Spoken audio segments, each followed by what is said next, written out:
जब बोल सकते हो तो हिल भी सकते हो, जब बोल सकते हो तो चल भी सकते हो। अब तो मैं और नहीं जाऊंगा। जब आप बोल सकते हो तो चल भी सकते हो, चलो मेरे संग। और रात भर हो गई। ठाकुर जी अंदर से ही बात कर रहे हैं। बोले तुम मुझे कैसे लेके जाएगा? बोले कि मैं व्यवस्था कर लूंगा, बैलगाड़ी में ले चलूंगा। अरे 1-1.5 महीना लगेगा पहुंचने में। तो बोले 8 बार भोजन करता हूं मैं दिन में, अष्टयाम भोजन लगता है मेरा। बोले मैं सब व्यवस्था कर दूंगा, चल दो मेरे साथ। इतना उसने प्रेम से पुकारा।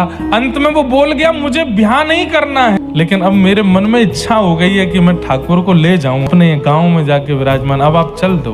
ठाकुर जी बोले ठीक है मैं चल दूंगा, पीछे मुड़ के नहीं देखना। हाँ, जब भोजन कराना होगा तभी मेरे सामने आना। और अर्धरात्रि में ही ठाकुर जी वर्षों से वृंदावन में सेवा करा रहे थे, अचानक से निकल गए, बैलगाड़ी पे बैठ गए। बोले चल ले चल अपने प्रांत में, तेरे यहाँ विराजेंगे, वहीं रहेंगे। 8 बार भोजन करते हैं दिन में। भोजन करते करते करते जो 1 महीना में पहुंचने थे 3 महीना में पहुंचे। इतना भोजन करते हैं। जब चलते थे तो ठाकुर जी नृत्य करते हुए चलते थे। गाँव के नूपुर बजते थे। जैसे ही उत्कल प्रांत में पहुंचे, समुद्री रेत उसमें जैसे ही चलने लगे तो ठाकुर जी के नूपुरों में धूल भर गई।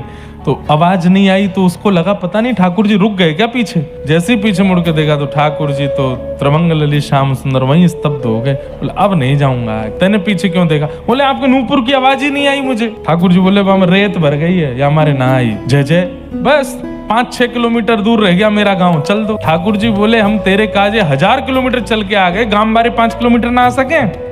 उन तो कहते हैं यहीं आ जाए। गांव में जाके हल्ला किया। बोले गोपाल जी आ गए, साक्षी देने गोपाल जी आ गए। इन्होंने कहा था अपनी नातनी का ब्याह मुझसे करेंगे, देखो साक्षी देने गोपाल जी आए।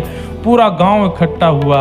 आहा, सबके नेत्र सजल हो गए। त्रिभंग ललित श्याम सुंदर मंद मंद मुस्का करके खड़े हैं और सबके सामने साक्षी दे रहे हैं। इन वयोवृद्ध ने मेरे सामने इस युवा बालक का हाथ पकड़ के साक्षी दी थी कि ये अपनी नातनी का ब्याह इससे करेंगे।